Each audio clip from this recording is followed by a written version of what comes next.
Kembali lagi Sobat Psikologi. Kita akan membahas yaitu 5 tahap berduka setelah perpisahan.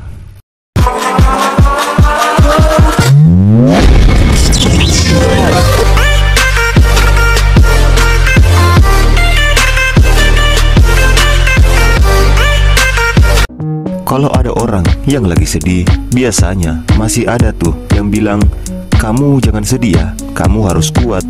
Mungkin maksudnya ingin menghibur dan menguatkan, tapi sebenarnya merasa sedih dan lelah.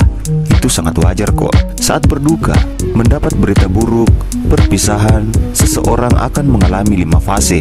Dan fase ini bisa saja dilewati oleh setiap orang dengan cara yang berbeda, urutan dan waktu yang berbeda pula. Inilah 5 tahapan ketika sedang berduka.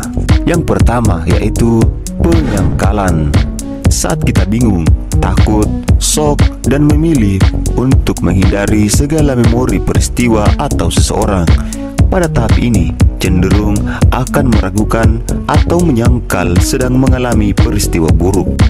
Yang kedua yaitu marah. Pada fase ini mungkin juga akan mulai mengajukan pertanyaan-pertanyaan seperti mengapa harus aku, atau apa salahku, sehingga hal ini harus terjadi pada hidupku.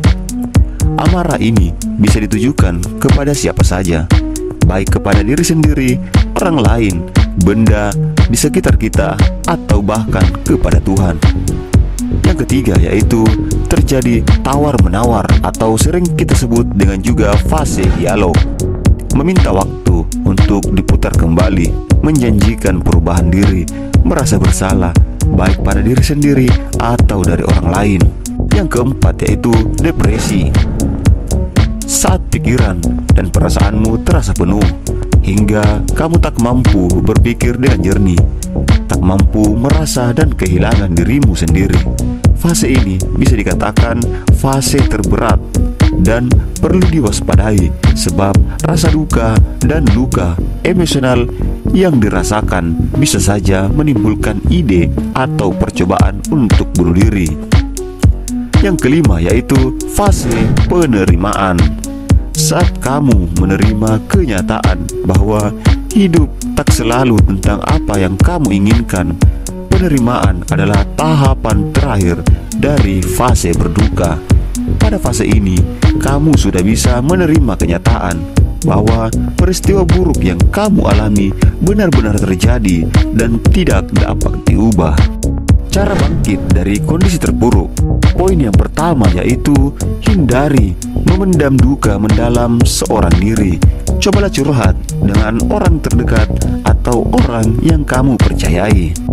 Yang kedua yaitu kalau kesulitan, buat curhat dengan orang lain.